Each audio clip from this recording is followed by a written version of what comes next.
विवेक पाठक Bharat update के managing director और editor in chief एक दूरदर्शी मीडिया लीडर के रूप में पहचाने जाते हैं, जिनकी सोच में पत्रकारिता सिर्फ खबरों का प्रसारण नहीं बल्कि समाज के प्रति जवाबदेही का माध्यम है। वर्षों के अनुभव और मजबूत संपादकीय दृष्टि के साथ उन्होंने मीडिया जगत में अपनी विशिष्ट पहचान बनाई है। समाचार की गहराइयां, प्रस्तुति की सटीकता और दर्शकों के विश्वास को केंद्र में रखकर उन्होंने भारत अपडेट को एक मजबूत राष्ट्रीय मंच देने का संकल्प लिया है। उनके नेतृत्व में भारत अपडेट तेज, निष्पक्ष और विश्वसनीय पत्रकारिता की नई परिभाषा गढ़ रहा है। उनकी रणनीति स्पष्ट है, हर खबर तथ्यपरक हो, हर प्रस्तुति प्रभावशाली हो और हर दर्शक को मिले सच का भरोसा। विवेक पाठक का विजन है भारत अपडेट को देश के हर घर तक पहुंचाना और इसे ऐसा समाचार का मंच बनाना जो जनता की आवाज, राष्ट्र की सोच और सच्चाई का सबसे मजबूत माध्यम बने। उनकी अगुवाई में भारत अपडेट सिर्फ एक चैनल नहीं बल्कि भरोसे, निष्पक्षता और नई पत्रकारिता का प्रतीक बन रहा है।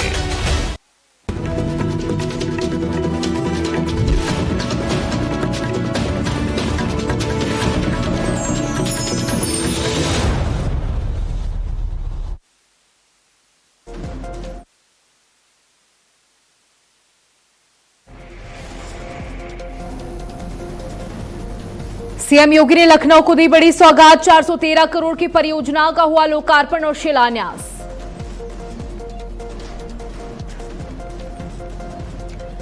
उन्नाव में बड़ा हादसा, लखनऊ आगरा एक्सप्रेसवे पर पलटी डबल डेकर बस। सड़क हादसे में 6 लोगों की मौत, 19 घायल। सीएम योगी ने मामले में लिया संज्ञान।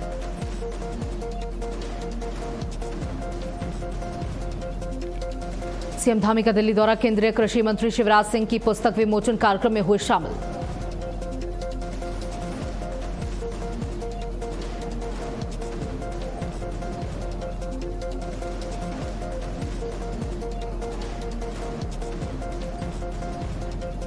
दिल्ली एनसीआर में फिर बढ़े सीएनजी के दाम, सीएनजी 2 रुपए प्रति किलो महंगी हुई। दिल्ली में अब 83.09 रुपए प्रति किलो हुई सीएनजी।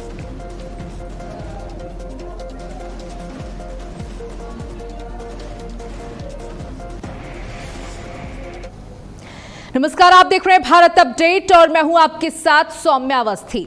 उत्तर प्रदेश में बकरीद और बड़ा मंगल को लेकर सियासत भी तेज है और सुरक्षा व्यवस्था भी हाई अलर्ट पर पहुंच चुकी है।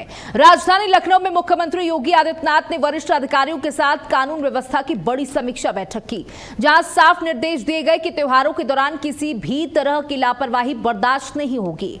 मुख्यमंत्री ने 2 टूक में कहा कि सार्वजनिक स्थानों पर कुर्बानी की अनुमति नहीं दी जाएगी, प्रतिबंधित पशुओं की कुर्बानी पर पूरी तरह से रोक रहेगी और सड़क जाम कर नमाज पढ़ने की इजाजत किसी भी हालत में नहीं होगी।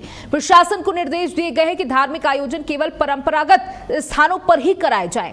सोशल मीडिया पर भी कड़ी निगरानी रखी जाए और माहौल बिगाड़ने वालों पर तुरंत कार्रवाई हो। सरकार का दावा है कि ये फैसले कानून व्यवस्था और सामाजिक सौहार्द बनाए रखने के लिए जरूरी हैं। लेकिन विपक्ष सवाल उठा रहा है कि क्या त्योहारों पर बढ़ती सख्ती लोगों की धार्मिक स्वतंत्रता पर असर डाल रही है? क्या प्रशासनिक नियंत्रण और धार्मिक अधिकारों के बीच संतुलन बन नहीं पा रहा? उत्तर प्रदेश में हर त्योहार से पहले सुरक्षा, संवेदनशील इलाके, जुलूस, नमाज और धार्मिक गतिविधियों को लेकर हाई लेवल प्लानिंग होती है। लेकिन इस बार मुख्यमंत्री के सख्त निर्देशों ने बहस को और तेज कर दिया है, क्योंकि एक तरफ सरकार कानून व्यवस्था को सर्वोच्च प्राथमिकता बता रही है तो दूसरी तरफ विपक्ष इसे राजनीतिक संदेश के तौर पर देख रहा है। सबसे बड़ा सवाल यही है कि क्या सार्वजनिक व्यवस्था के नाम पर नियम और ज्यादा कठोर होते जा रहे हैं? क्या धार्मिक आयोजनों के लिए नई गाइडलाइन जरूरी है और क्या कानून का समान पालन ही सामाजिक सौहार्द की असली कुंजी है? आज इसी मुद्दे पर होगी बड़ी बहस। इसी मुद्दे पर हमारे तमाम मेहमान हमारे साथ कुछ ही देर में जुड़ जाएंगे और उससे बड़ी बात आपको बता दें कि बकरीद का त्यौहार 28 तारीख को मनाया जा रहा है, यानी कि कल मनाया जा रहा है। और उसके पहले सीएम योगी आदित्यनाथ ने सख्त लहजे में यह साफ कर दिया कि बकरीद में सार्वजनिक नमाज नहीं की जाएगी, सार्वजनिक जगहों पर कुर्बानी नहीं दी जाएगी, साथ ही कुर्बानी के बाद जो भी वेस्टेज निकलता है उसे सही जगह पर डिस्पोज किया जाएगा। अगर ऐसा कोई नहीं करता है तो उस पर सख्त कार्रवाई की जाएगी, क्योंकि दूसरे की भावनाओं को आहत नहीं किया जा सकता। उसी के साथ साथ आज बड़ा मंगल का त्योहार भी है और मुख्यमंत्री योगी आदित्यनाथ लगातार 3 दिन से बैठकें कर रहे हैं तमाम अधिकारियों के साथ और उत्तर प्रदेश के सभी जिलों के बड़े अधिकारियों के साथ हाई लेवल मीटिंग की गई, वीडियो कॉन्फ्रेंसिंग की मीटिंग की गई और इसमें यह तय किया गया कि उत्तर प्रदेश के अंदर सबसे ज्यादा इंपॉर्टेंट है कानून व्यवस्था, इसके साथ बिल्कुल भी खिलवाड़ नहीं किया जाएगा। हमारे साथ मेहमान जुड़ चुके हैं, रत्नेश मिश्रा प्रवक्ता भारतीय जनता पार्टी, जितेंद्र सिंह प्रवक्ता समाजवादी पार्टी और विकास जोगी राजनीतिक विश्लेषक के तौर पर हमारे साथ जुड़ चुके हैं। आप तीनों का ही बहुत बहुत स्वागत है भारत अपडेट की इस बड़ी बहस में। चलिए सबसे पहले रत्नेश मिश्रा आपके पास आना चाहूंगी। योगी आदित्यनाथ ने ये सख्त लहजे में कह दिया कि चाहे बकरीद हो या ईद हो, सार्वजनिक नमाज बर्दाश्त नहीं होगी। अगर आपको नमाज पढ़नी है तो शिफ्टों में पढ़िए, अगर संख्या ज्यादा है, नहीं तो अपने घरों में पढ़ लीजिए।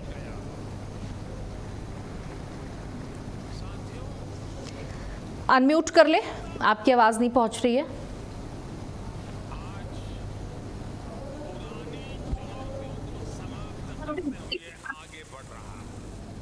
To the road. All time like.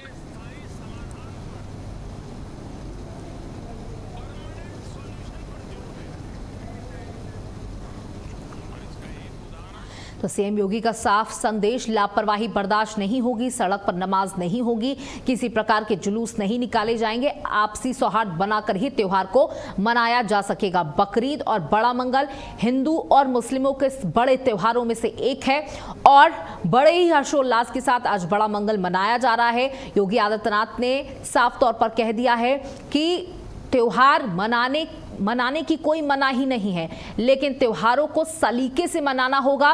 Road जाम होगी तो बर्दाश्त नहीं होगा। अगर संख्या ज्यादा है तो शिफ्टों में नमाज पढ़ें, लेकिन जाम लगाकर रोड बंद करके नमाज पढ़ने की इजाजत उत्तर प्रदेश के अंदर नहीं है। अब सवाल ये भी उठ रहे हैं कि त्योहार अगर इतने कंट्रोल करके मनाए जाएंगे तो वो उत्साह खत्म हो जाएगा। और क्या सिर्फ एक समुदाय के त्योहारों को लेकर इतना कंट्रोल है? सीएम योगी की हाई लेवल समीक्षा बैठक त्योहारों को लेकर। हालांकि विपक्ष का कहना है कि इतनी सख्ती और इस तरीके का लहजा इसलिए अपनाया जा रहा है क्योंकि 2027 के चुनाव नजदीक हैं। हमारे साथ मेहमान जुड़े हुए हैं, सभी से मैं दरख्वास्त करती हूं कि अपनी अनम्यूट कर लें अपनी आवाज को, जिससे आपकी आवाज हम तक पहुंच पाए।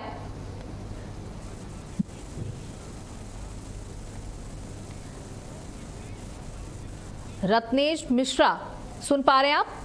विकास जोगी राजनीतिक विश्लेषक भी जुड़ चुके हैं, आप सुन पा रहे हैं?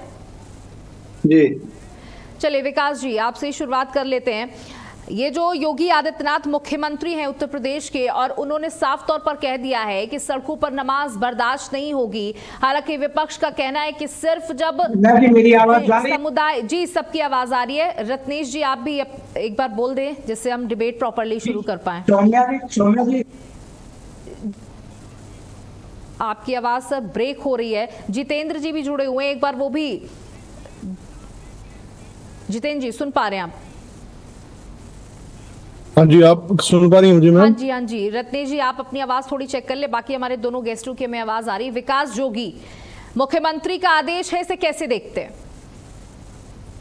सराहनीय आदेश है, सबको इसकी सराहना करनी चाहिए, चाहे वो किसी भी पार्टी के। राजनीतिक आदेश नहीं मानना चाहिए, क्योंकि होता क्या था कि पहले बकरीद वगैरह होती थी या फिर मान लो कोई नमाज वगैरह होती थी मुस्लिम धर्म की, तो वो एक रोड को घेर कर, यानी कि कई ऐसे जिले थे बिल्कुल रोड जाम हो जाते थे, हाईवे जाम, चक्का जाम हो जाते थे, आने जाने वालों को बिल्कुल रोक दिया जाता था कि नमाज पढ़ी जा रही है।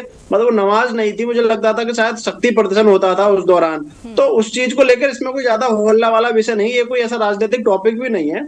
अगर मान लो नमाज भी पढ़नी है तो 5 बार, मुस्लिमों में होता क्या है कि एक दिन में 5 बार इनको जाना होता है, तो 5 बार चले जाएं, शिफ्टों में चले जाएं, जगह नहीं है तो अपने घरों में कर ले। पूजा पाठ आस्था एक आस्था का विषय है, उसे कहीं भी की जा सकती है। ये फिर वो रोड पर ही होगी कहाँ? एक तरफ तो आप नापाक और नापाक की बात करते हैं, अगर मान लो किसी होली के दिन कोई इनका शुक्र फ्राइडे वगैरह कुछ हो जाए तो ऐसा कुछ भी होता है, अगर कोई होली का रंग डल जाता है तो उसमें कई जगह देखा हिंसा हो जाती है, दंगे तक हो गए, लोगों की मृत्यु न जाने क्या क्या हो जाता है। तो आज वही सड़क पाक कैसे हो जाएगी? आप उसी सड़क पर बैठकर फिर से वही नमाज ये सब चीजें करेंगे तो फिर वो आज पाक हो जाएगी, होली का रंग डल जाएगा, उस दिन होली वाले दिन तो आपको नापाक हो जाएगा। तो इसलिए कोई ज्यादा बड़ा विषय नहीं है। और इसमें सरकार चाहे भाजपा की हो चाहे अन्य किसी पार्टी हो, लॉ एंड ऑर्डर बनाने का सरकार को बिल्कुल फ्री होल्ड होता है और उसकी अनुपालन करना चाहिए सभी को। इसमें मुस्लिम धर्म को बिल्कुल बौखलाने की या फिर कोई घबराहट की बातें नहीं करनी चाहिए। सरकार का आदेश है, हम ठीक है सीमित दायरे में कर लेंगे, घरों में कर लेंगे नमाज, और दूसरा इनका जो स्थान होता है एक शहर से बाहर, वहां पर 2 बार में हो जाएगी नमाज, कुछ देर बाद हो जाएगी, तो कोई ज्यादा बड़ा टॉपिक नहीं है इस पर। ठीक है जी। जितेंद्र सिंह, देखिए विकास जोगी ने कहा कि इतना बड़ा कोई ये विषय नहीं है जिस पर चर्चा की जाए, और लॉ एंड ऑर्डर को मेंटेन करने के लिए मुख्यमंत्री का काम होता है, उसके हाथ में कमान है पूरे प्रदेश की और उसकी ही जवाबदेही है, इसलिए सड़कों को जाम नहीं किया जा सकता, किसी और को परेशान नहीं किया जा सकता। इसमें दिक्कत क्या है?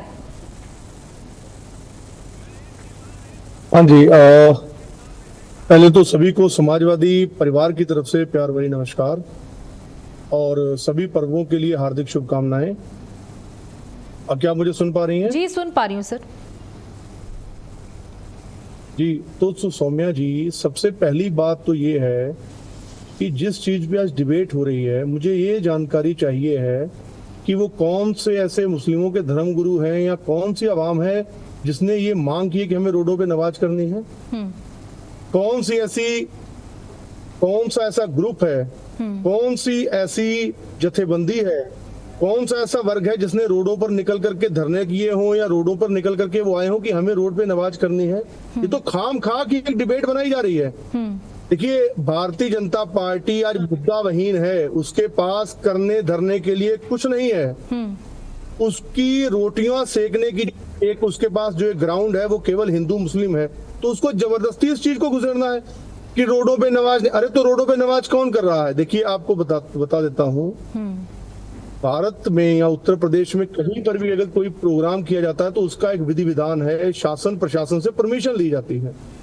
चाहे आपको कोई जुलूस करना हो, चाहे आपको कोई भी बड़ा कार्यक्रम करना हो, अगर आपको रोड के ऊपर आना है, जैसे हम लोग देखते हैं कि कई बार क्या होता है, कोई झांकियां निकाली जाती हैं, या मुस्लिम भाई लोग भी जो है एक इन लोगों का एक वो प्रोग्राम होता है जिसमें रोड के ऊपर ये निकलते हैं ताजिए लेकर के, तो उसके लिए एक व्यवस्था है और वो व्यवस्था सभी धर्मों को पालन करनी चाहिए और सब लोग करते हैं। लेकिन एक खाम खा इस चीज को एक डिबेट का हिस्सा बनाना कि अरे आप लोगों को रोडों पे नमाज नहीं अदा करने दी जाएगी, आप लोगों को ऐसा करने दिया जाए, ये बात आ कहां से रही है? मेरे तो ये समझ में नहीं आ रहा कि जो बेसिक फैक्टर्स हैं उनकी चर्चा ना कर करके हिंदू मुस्लिम आखिर कब तक आप जनता की आंखों में धूल झोंकोगे? अब आप बात करते हैं कि जिस चीज को मुद्दा बनाया जाता है कि रोडों के ऊपर रोड जाम हो जाते हैं। आप ये बताइए, आवारा पशुओं द्वारा कहां रोड नहीं जाम हो रहे हैं? डेली आप देखिए, जो आवारा पशुओं के द्वारा जो एक्सीडेंट हो रहे हैं, क्या वो हिंदू नहीं मर रहे? क्या वो सनातनी नहीं मर रहे? क्या वो उत्तर प्रदेश के नागरिक नहीं मर रहे?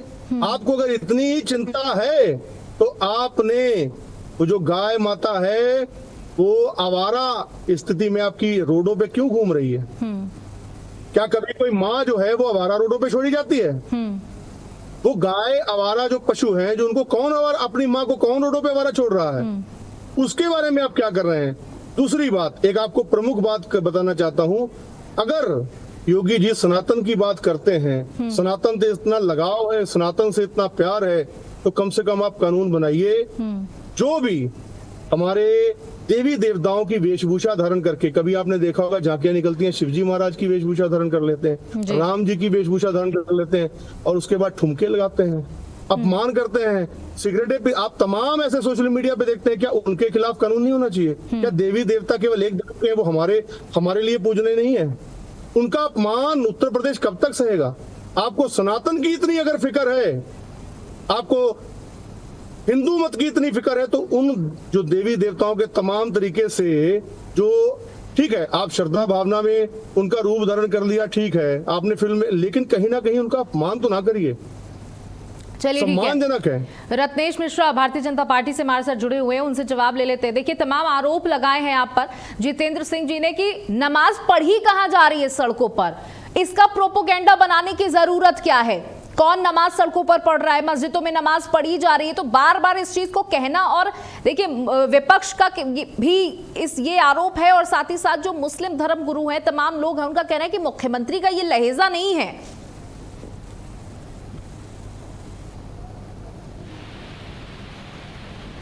श्री राम, देखिए सौम्या जी, अगर सड़कों पर नमाज पढ़ी न जा रही होती और सड़कों पर अगर नमाज के कारण व्यवस्था न फैल रही होती, कानून व्यवस्था की अगर स्थिति न बन रही होती, तो हमारे मुख्यमंत्री आदरणीय पूज्य गुरुदेव महाराज योगी आदित्यनाथ जी इस प्रकार की कोई बात न कहते।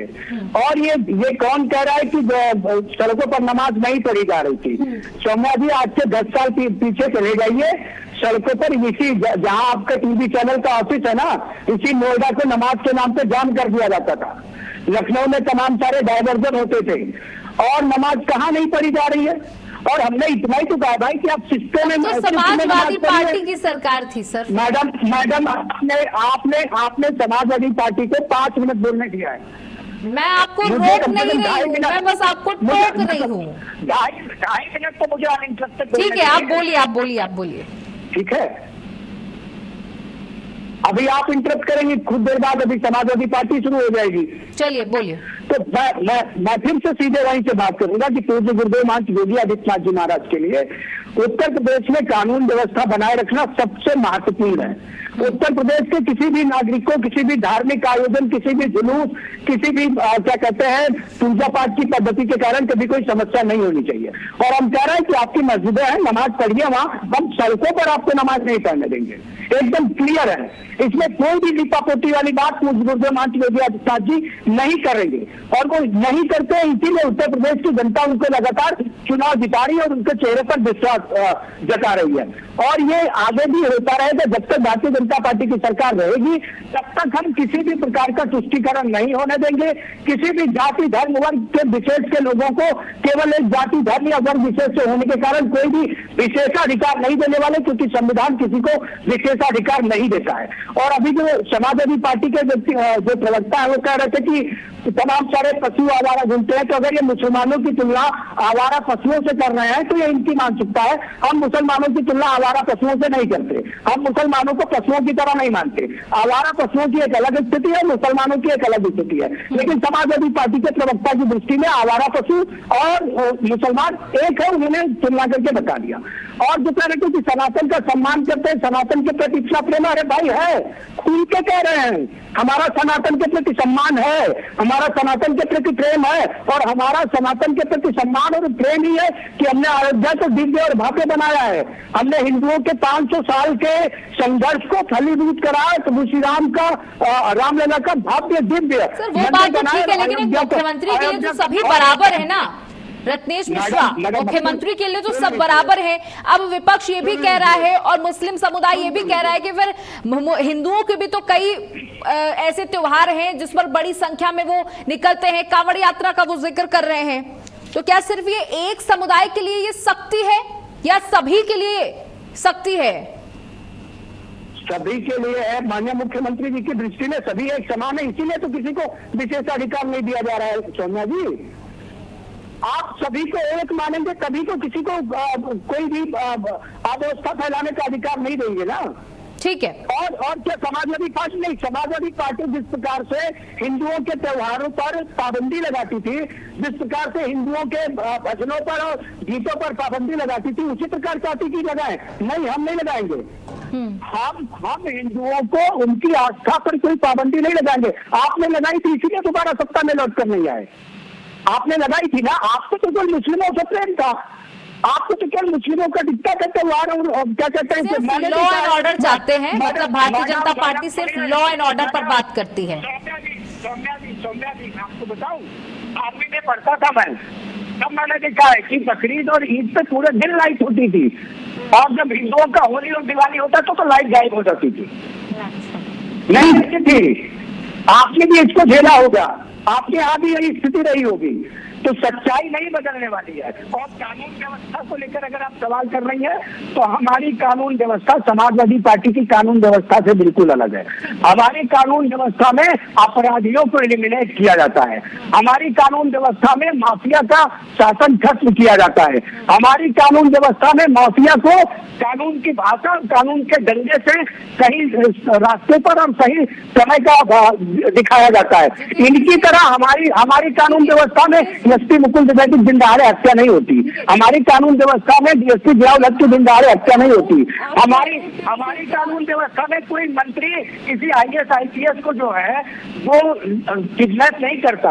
हमारी कानून व्यवस्था वाली पॉलिसी में कोई भी हमारी पार्टी का नेता किसी सीओ को बांध के विधान ले लेते हैं ना रत्नेश जी, थोड़ा काम डाउन हो जाइए। जितेंद्र जी से जवाब ले लेते हैं। जितेंद्र जी, तमाम आरोप लगा दिए कि जब आपकी सरकार थी तो लॉ एंड ऑर्डर की धज्जियां उड़ी रहती थी, नमाज सड़कों पर पढ़ी जाती थी, जो दूसरे समुदाय के लोग थे वो परेशान रहते थे। और ऐसा रत्नेश जी ने अपने एक्सपीरियंस से बताया है कि जब दिवाली होती थी तो पूरे दिन लाइट नहीं आती थी, और जब बकरीद और ईद होती थी तो लाइट आ जाती थी। तो ये थी आपके सरकार की कार्यप्रणाली। जवाब दें। सोम्या जी, आप मुझे सुन पा रही हैं? जी, मैं सुन पा रही हूँ जी।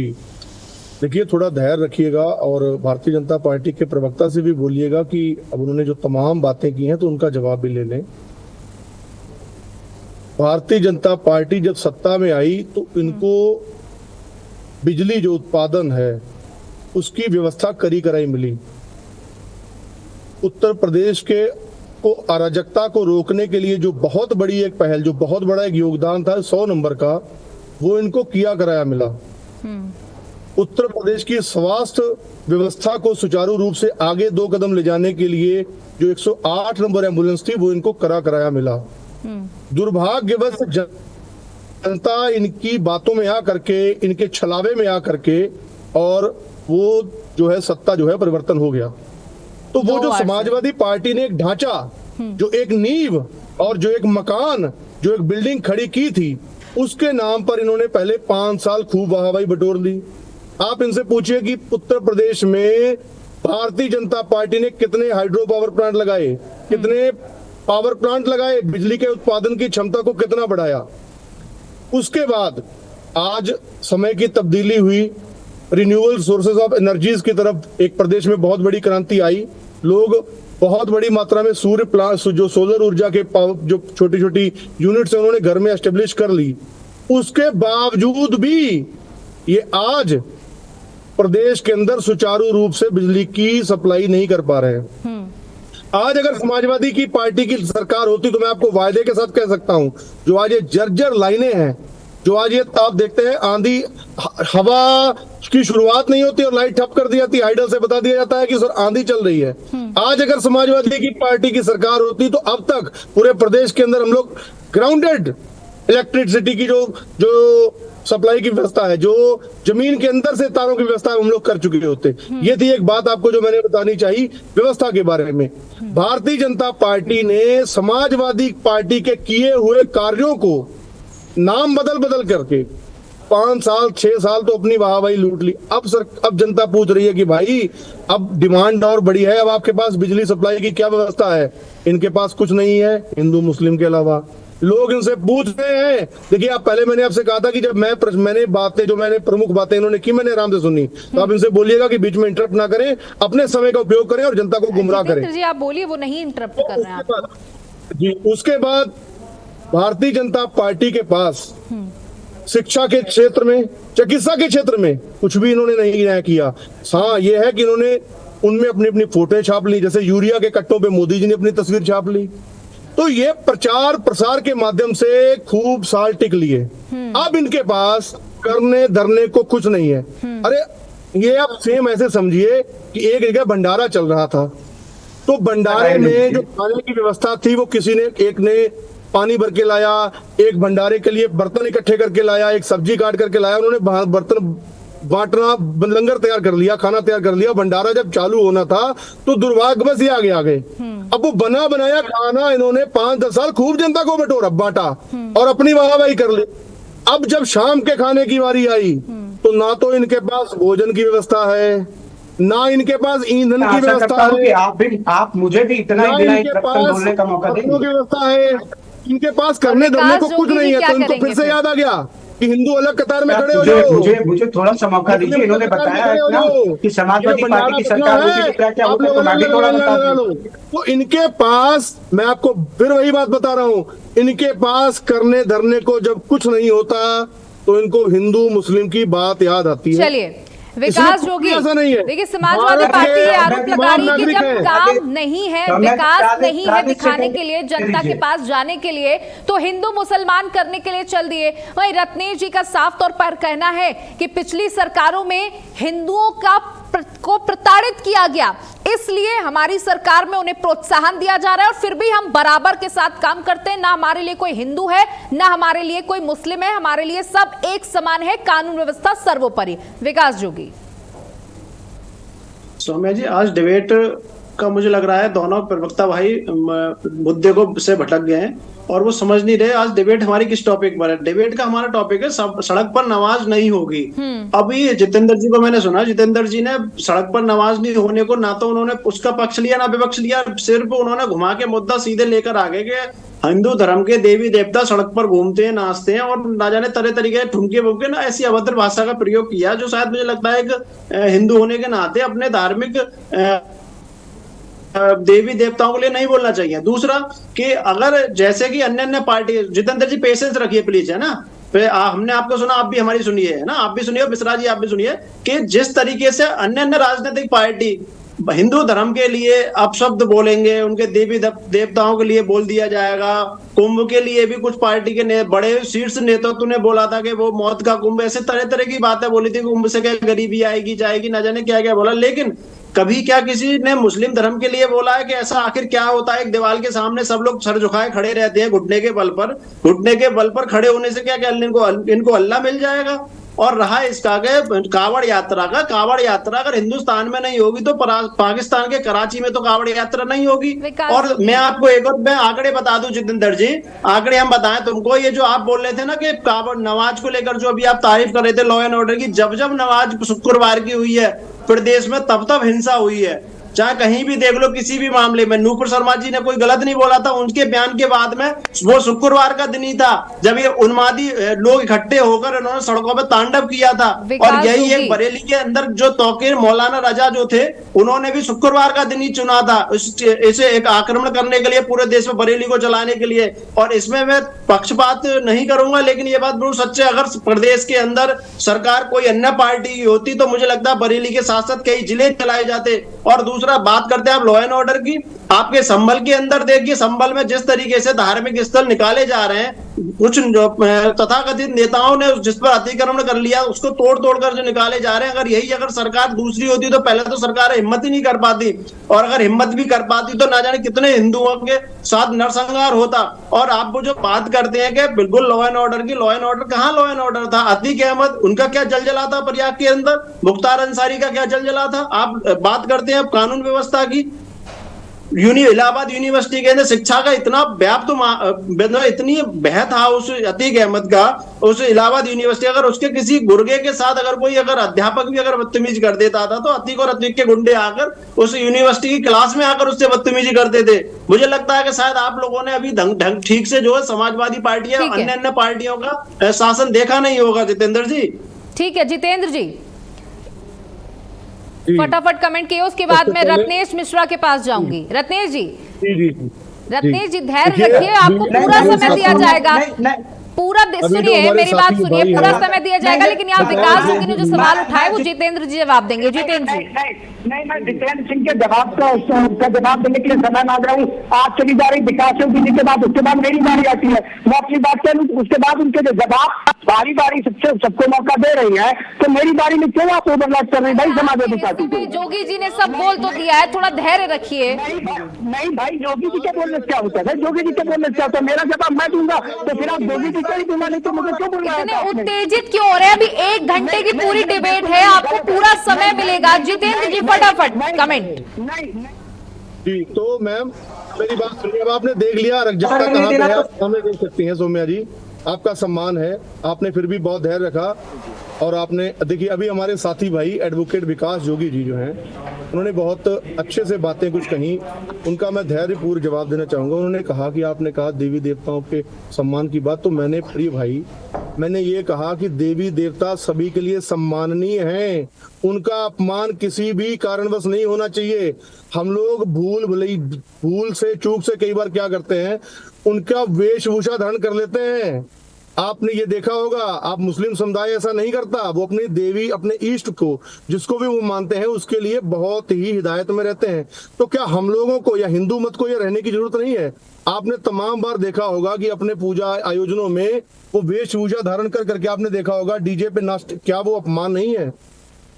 क्या वो जायज है? क्या इस तरीके से होना चाहिए? और दूसरी बात जो आपने कही, कांवड़ यात्रा, अरे बिल्कुल होनी चाहिए, कांवड़ की अच्छी से अच्छी व्यवस्था होनी चाहिए। कौन मना कर रहा है? कांवड़ इस देश का एक अच्छा पर्व है, लोग उसमें भाग लेते हैं तो बहुत अच्छी बात है, उसके लिए मना कौन कर रहा है? उस पे लिए आप डिबेट का आप जबरदस्ती कहे जा रहे हैं कि पार्टी कह रही है कि यहाँ कांवड़ नहीं है। अरे मैं तो कह रहा हूँ बहुत अच्छे से होनी चाहिए, उसमें कॉन्फ्लिक्ट की कोई बात ही नहीं है।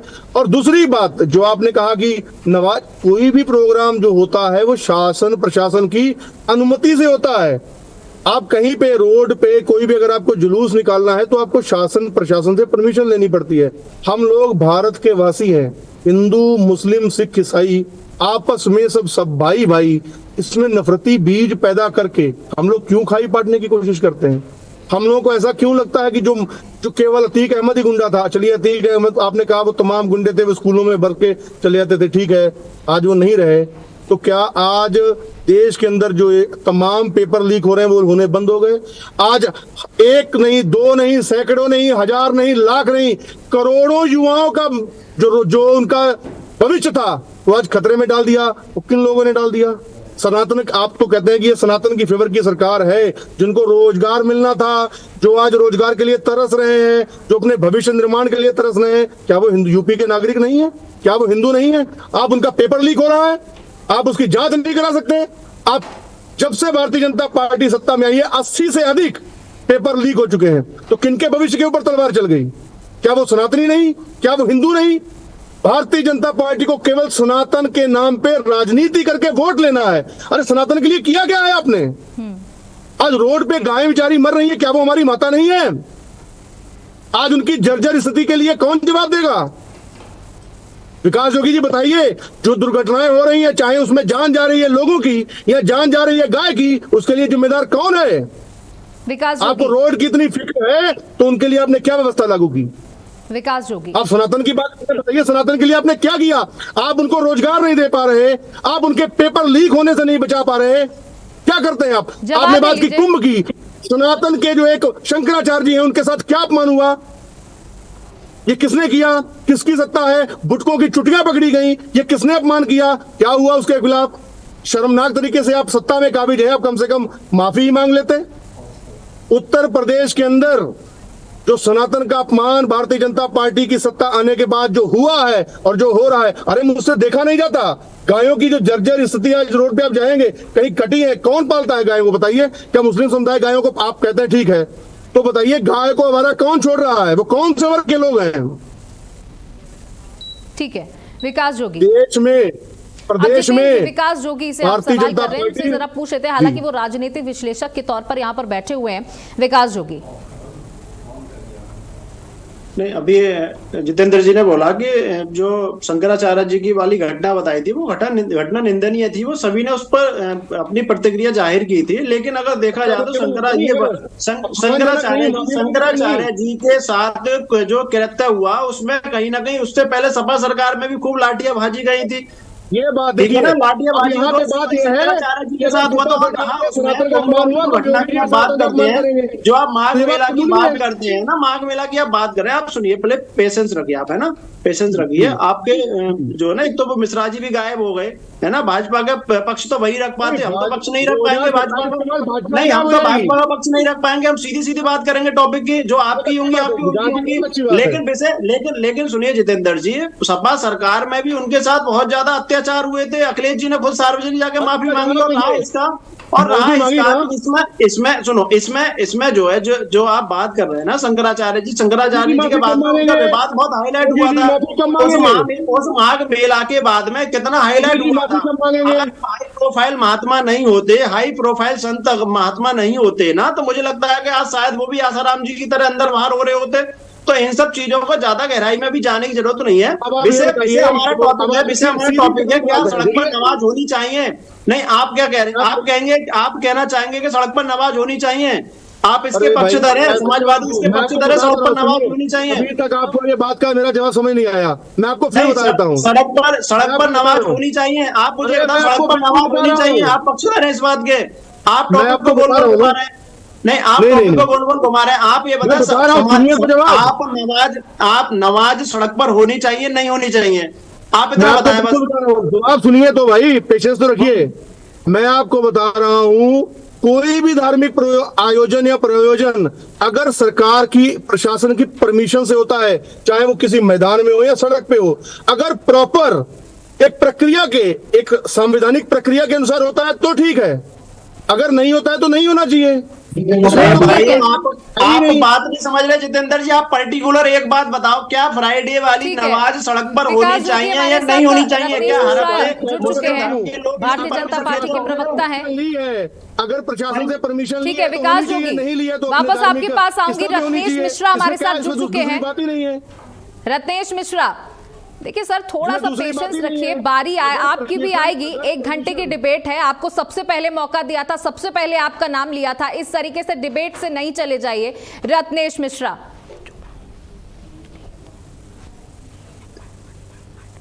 रत्नेश मिश्रा सुन पा रहे हैं आप?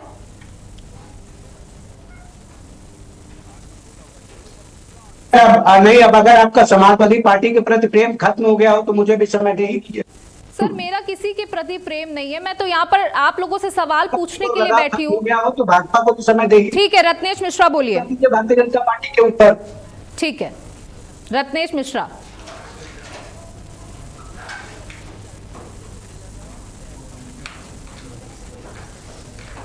सुन पा रहे रत्नेश मिश्रा आप?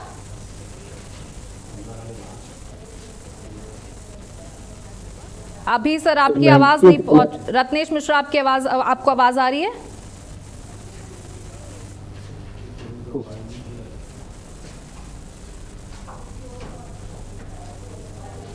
मैम आवाज नहीं आ रही, विकास जोगी जी को ही ले लीजिए, इसे इग्नोर कर लीजिए। ठीक है विकास जोगी, आप कंप्लीट करिए। आवाज आ रही लेकिन करा दो भैया, सोनिया जी का सपा से प्रेम। रत्नेश जी आप सुन पा रहे हैं? ठीक है आप बोलिए।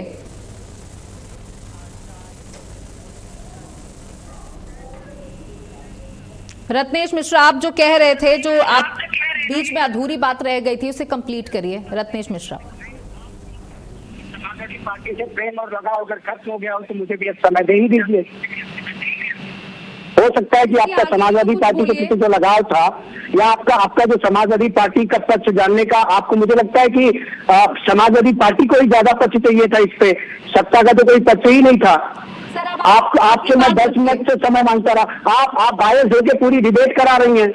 आपने समाजवादी पार्टी के प्रवक्ता को एक बार नहीं टोका, आपने जोगी जी को लगातार टोका, मुझे लगातार टोका। मैं जवाब देने के लिए समय मांग रहा हूँ, आपके पास समय देने के लिए नहीं है। आप समाजवादी पार्टी को मुझे ओवरलैप करके 2-2 बार बुलवा दे रही हैं, क्या है ये? बस समाजवादी पार्टी मौजूद है, आप उन पर आरोप प्रत्यारोप करिए, मुझे छोड़िए और आप आगे का जवाब दीजिए।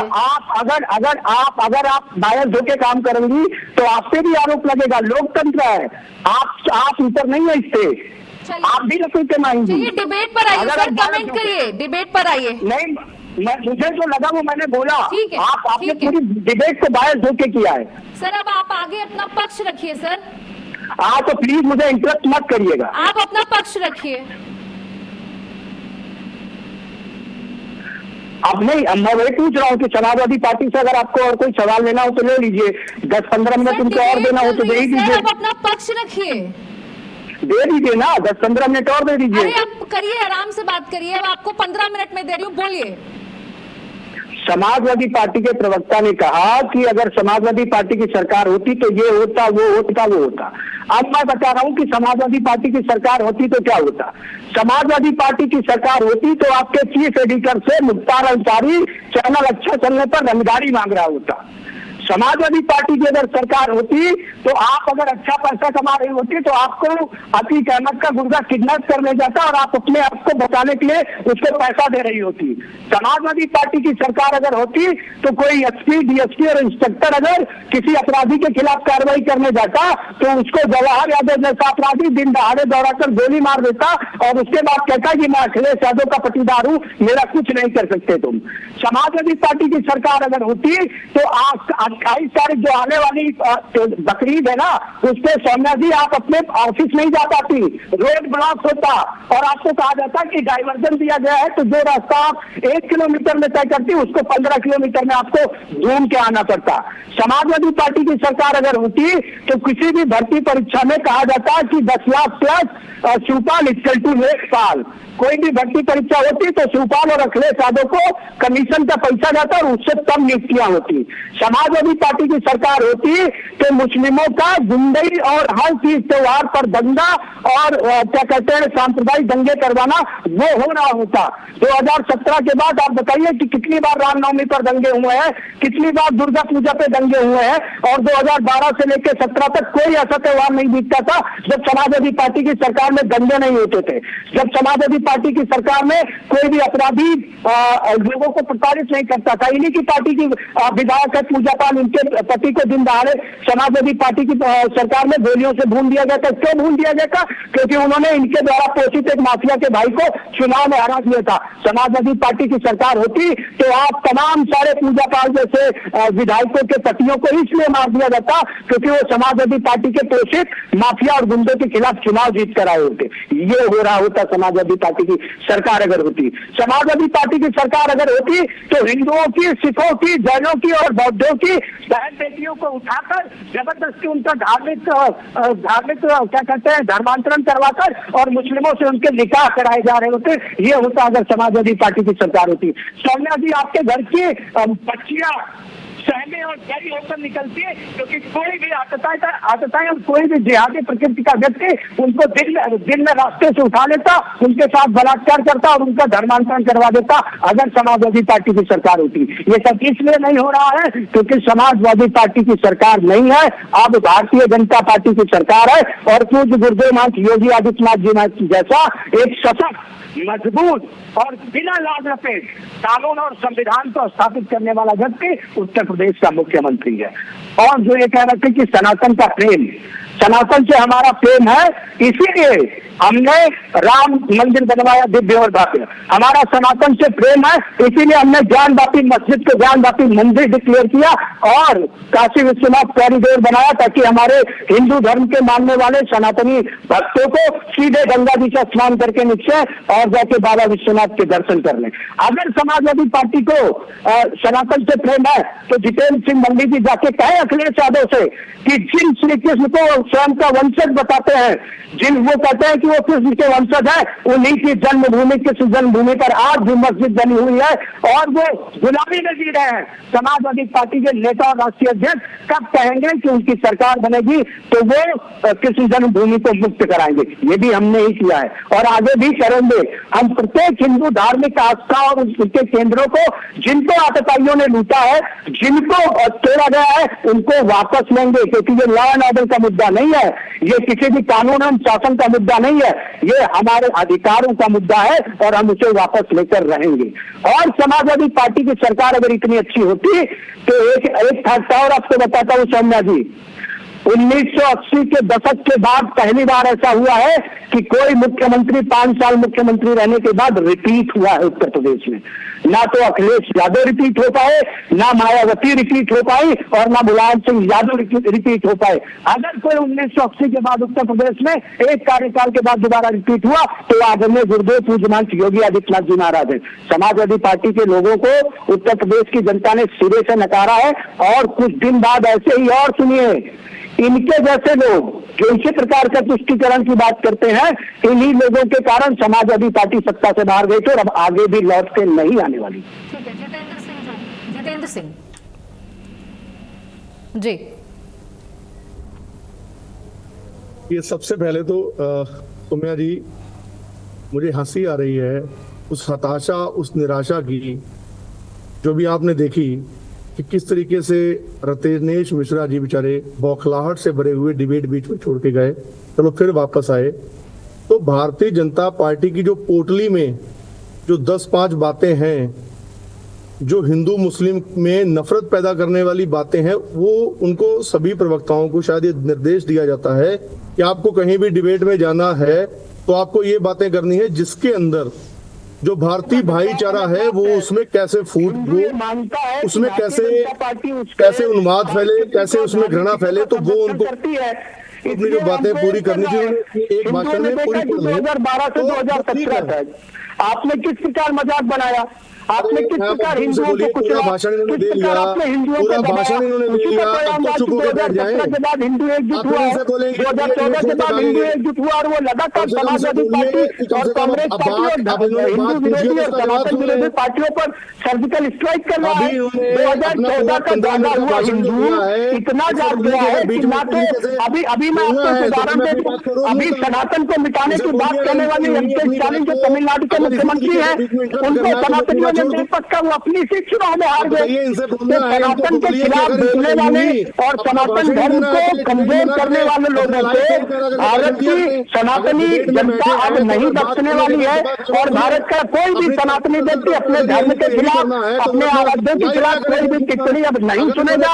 और समाजवादी पार्टी को भी ये समझना होगा कि अगर आपको सर्वाइव करना है राजनीतिक रूप से तो आपको हिंदुओं की धार्मिक और सांस्कृतिक मान्यताओं और आस्थाओं का सम्मान करना होगा। आप मजाक नहीं उड़ा सकते। आप अगर सनातन को मिटाने की बात करेंगे, अगर आप सनातन को मिटाने की बात करेंगे, तो आपको उत्तर प्रदेश की जनता, देश की जनता रूप से राजनीतिक रूप से करने का काम करेगी। रत्नेश मिश्रा, आप सुन तो लीजिए, उनके जवाब सुनिए, फिर आप जवाब दीजिएगा। जी जितेंद्र जी। तो 15 मिनट भाषण देने के बाद जब जवाब सुनने की बारी आई तो फिर देखिए बौखलाहट, फिर तर तर तर तर तर तर। अरे इतनी अगर बात को भाषण नहीं देना है तो पेज पे लाई हुई है, अपने फेसबुक पेज पे लाई हुई है, अपने इंस्टाग्राम पेज पे लाई हुई है।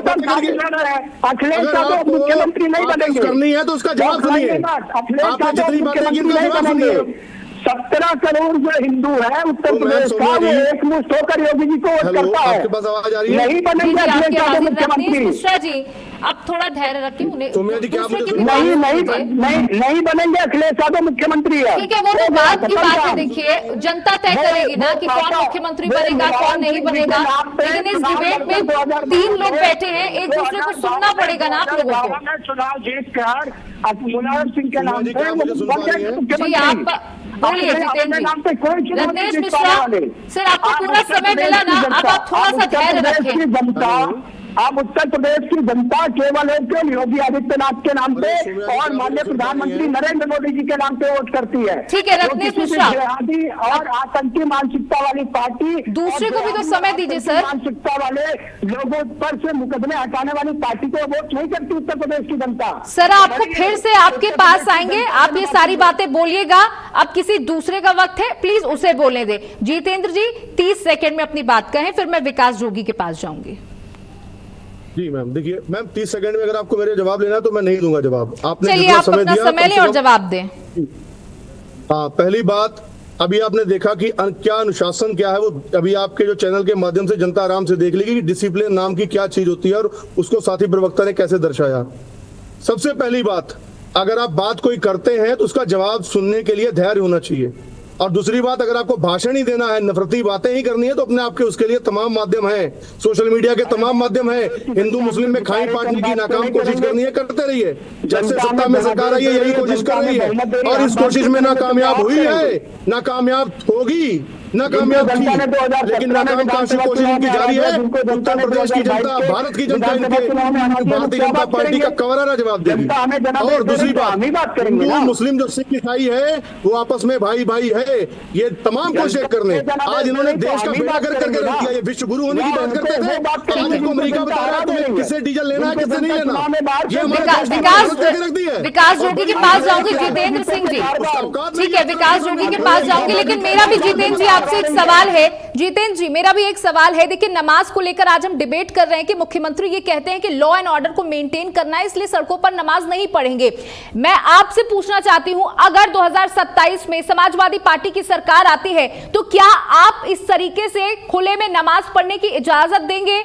हाँ या ना में जवाब दीजिएगा, उसके बाद क्योंकि मुझे विकास जोगी के पास जाना है। आपको जवाब दे रहा हूँ जी। इन्होंने जो अराजकता की बात की, नहीं सर, मेरा जो सवाल है आप उसका एक बार जवाब दें कि अगर आपकी सरकार आती है तो क्या सड़कों पर नमाज पढ़ने की इजाजत समाजवादी पार्टी देगी, हाँ या ना? उसके बाद विकास जोगी। मैं आपको पूरा जवाब दे रहा हूँ, सुनिए, ध्यान बुरी बात को सुनिए। भारतीय जनता पार्टी ये दावा करती है कि हमारी सरकार आने के बाद हमने गुंडे खत्म कर दिए। तो आप ये बताइए, फांसी की दवा में नशा में मिला करके बेचने वाले वो गुंडे नहीं है, वो साधु हैं क्या? पेपर लीक करने वाले वो गुंडे नहीं, वो क्या है? ठीक है, भारत के लाखों। ठीक है, विकास जोगी, जितेंद्र सिंह जी का कहना है कि पेपर लीक हो रहे हैं, विकास का काम कहीं नहीं हो रहा है और लॉ एंड ऑर्डर चितर बितर है, ये समाजवादी पार्टी के आरोप हैं। आप इसको लेकर क्या कहते हो? 2027 में दोनों ही पार्टियां दम भर रही हैं कि वो आएंगी, जनता उन पर भरोसा करेगी। आपका एनालिसिस क्या कहता है, विकास जोगी? सौम्या जी, आज का टॉपिक ही मुझे लगता है कि दोनों भाई समझ नहीं पाए और दोनों अपने अपने टॉपिक से बिल्कुल विचलित होते नजर आ रहे हैं। विषय बस इतना था कि सरकार, योगी जी ने आज एक बयान ये दिया कि सड़क पर नमाज नहीं होगी, तो ठीक है, सिंपल सी बात है, सड़क पर नमाज नहीं होगी, 2 भागों में हो जाएगी, 4 भागों में बात ही समाप्त हो जाती है।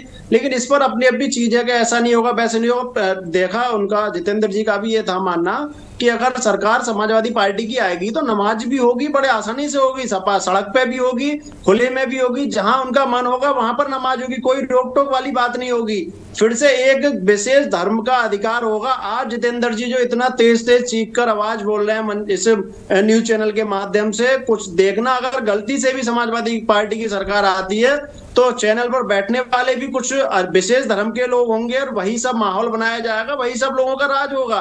तो अब ये समझ नहीं पा रहे चीजों को। और दूसरा नफरती बातें, इसको नहीं, नफरत की बात नहीं है, ये बात सच बात है, ये सच बात है। अभी आप समझ नहीं पा रहे चीजों को। आपसे नमाज की बात नहीं है, आप नमाज की बात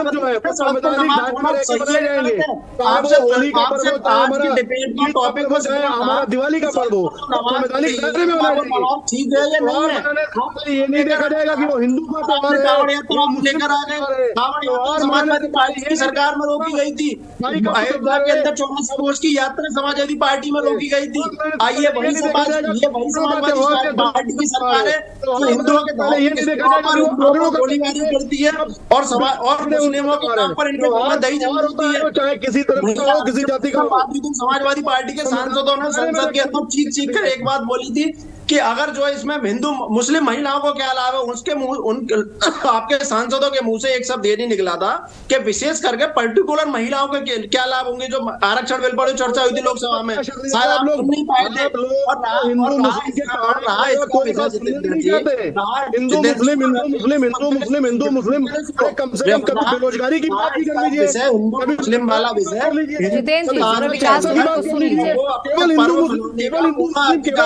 उनको आवश्यकता नहीं पड़ेगी। अगर आप नहीं होगी, आप जैसे समाजवादी के लोग एकदम आगे डीजल का प्रयोग नहीं करते, प्रयास कर रहे सड़क पर क्या नहीं, डीजल की सड़क पर क्यों सड़क पर नहीं, सड़क पर नहीं, सर आप लोग एक एक करके बोलिए, क्योंकि आप दोनों की ही आवाजें हमें नहीं समझ में आ रही हैं। जितेंद्र जी देखिए, आपका वक्त था तो आपने पूरा बोला, अब विकास जोगी को बोलने दीजिए, वो बड़े धैर्य से पूरी बात सुन रहे थे। जितेंद्र जी, आप दोनों की आवाज मिक्स हो रही है, जनता को कुछ भी समझ में नहीं आ रहा, ना ही मुझे कुछ समझ में आ रहा है। विकास जोगी को समय था, उनको बोलने लीजिए, 30 सेकेंड है उनके पास। विकास जी अपनी बात कंक्लूड करिएगा, फिर समय खत्म हो रहा है, इसलिए 30 सेकंड आपके पास है। हिंदू मुस्लिम, अरे बेरोजगारी की बात करिए, रोजगार की बात करिए। आज टॉपिक ही नहीं है, आज टॉपिक सर देखिए, आज हम मुख्यमंत्री के उस बयान को लेकर चर्चा कर रहे हैं। आपने पेपर लीक पर भी डिबेट करी थी सर।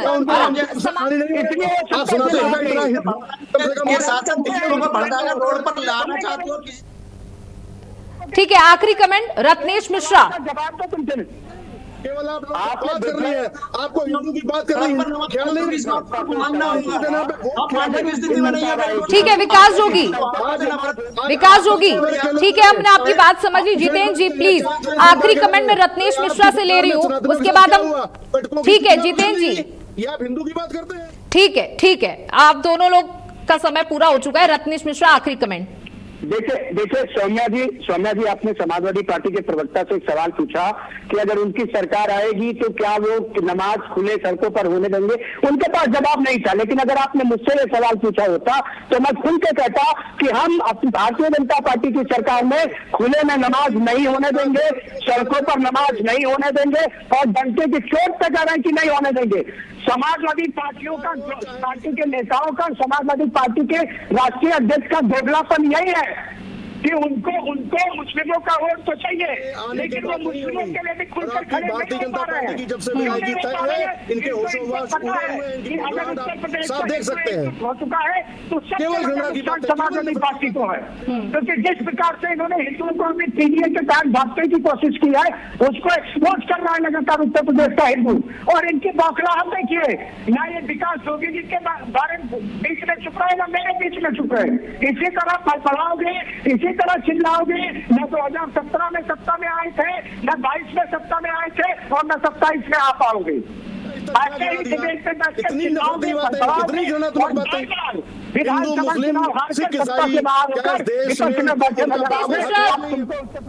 आपका समय पूरा हो गया। जितेंद्र सिंह, वही सवाल मैं एक बार फिर से दोहराती हूँ। रत्नेश मिश्रा ने कहा हमारी सरकार है और दोबारा अगर तिवारा आती है तो हम डंके की चोट पर कहते हैं कि हम सड़कों पर नमाज नहीं होने देंगे। क्या आप ऐसा कहते हैं कि अगर आपकी सरकार आती है तो आप सड़कों पर नमाज होने देंगे? हाँ या ना में जवाब दीजिए, क्योंकि पिछली बार भी समाजवादी पार्टी के प्रवक्ता से सवाल किया था पर वो जवाब नहीं दे पाए थे। तो मतलब आप लोग साइड से, आप मुस्लिमों को चाहते तो हैं पर स्टैंड नहीं लेते। रत्नेश मिश्रा कह रहे हैं 30 सेकंड में सर जवाब दीजिएगा। देखिए मैम, हमारे पास जो चश्मा है, हमें उसमें उत्तर प्रदेश का नागरिक दिखता है, हमें हिंदू मुस्लिम सिख ईसाई नहीं दिखता। आप इस बात को क्यों नहीं नोट कर रही हैं? इनके जो आंखें हैं, इनको आंखों से, नफरती आंखों से हिंदू मुस्लिम दिखता है। वो तो कह रहे हैं कि वो लॉ एंड ऑर्डर मेंटेन करने के लिए ऐसा कर रहे हैं। उन्होंने कब नाम लिया? कोई भी पर्व हो, जो भी संविधान की मान मर्यादा है उसके साथ उसको मनाने की इजाजत होगी। ठीक है, पिछड़ों का त्योहार हो, चाहे वो दलितों का त्योहार हो। अरे ये तो घृणात्मक बातें करने वाले लोग हैं। ठीक है विकास जोगी 30 सेकंड सर आपके पास, उसके बाद हम जी विकास जोगी।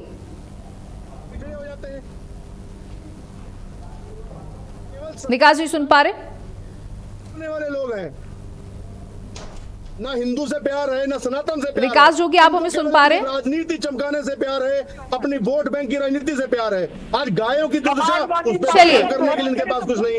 महंगाई, अरे सनातनियों को महंगाई का दर्द नहीं है। चलिए विकास जी तक हमारी आवाज नहीं पहुंच रही है, लेकिन देखिए समाजवादी पार्टी के प्रवक्ता जितेंद्र जी, आप आखिरी तक ये जवाब नहीं दे पाए। हालांकि आपने ये स्पष्टीकरण जरूर दिया कि हम अलग अलग चश्मे से लोगों को नहीं देखते, कि हमारे लिए सब एक बराबर है। वही रत्नेश जी लगातार कह रहे हैं कि सरकार के लिए सब बराबर है, लॉ एंड ऑर्डर सर्वोपरि है। लेकिन उन्होंने यह भी कहा कि हमारी सरकार तिवारा आती है तो हम ये बात फिर से दोहराएंगे कि सड़कों पर नमाज नहीं पढ़ने देंगे। रत्नेश मिश्रा, जितेंद्र सिंह और विकास जोगी, आप तीनों का हमारे साथ जुड़ने के लिए इस बड़ी बहस में बहुत बहुत शुक्रिया। तो देखिए आज की बहस थी नमाज को लेकर, क्योंकि बकरीद का त्योहार कल मनाया जा रहा है और योगी आदित्यनाथ ने साफ लहजे में कह दिया कि सड़कों पर नमाज बर्दाश्त नहीं की जाएगी। वहीं समाजवादी पार्टी तमाम तरीके के आरोप लगा रही है कि विकास के असली मुद्दों से भटकाने के लिए हिंदू मुसलमान किया जा रहा है। इस बहस में इतना ही। नमस्कार।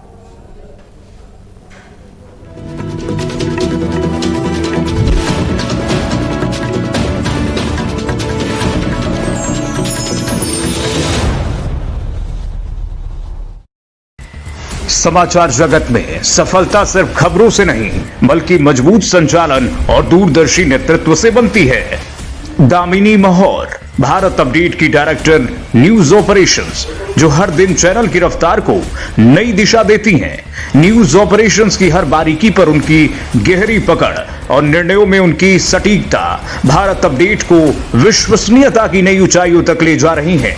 समन्वय, अनुशासन और नेतृत्व, इन तीनों का अद्भुत संगम है दामिनी महौर।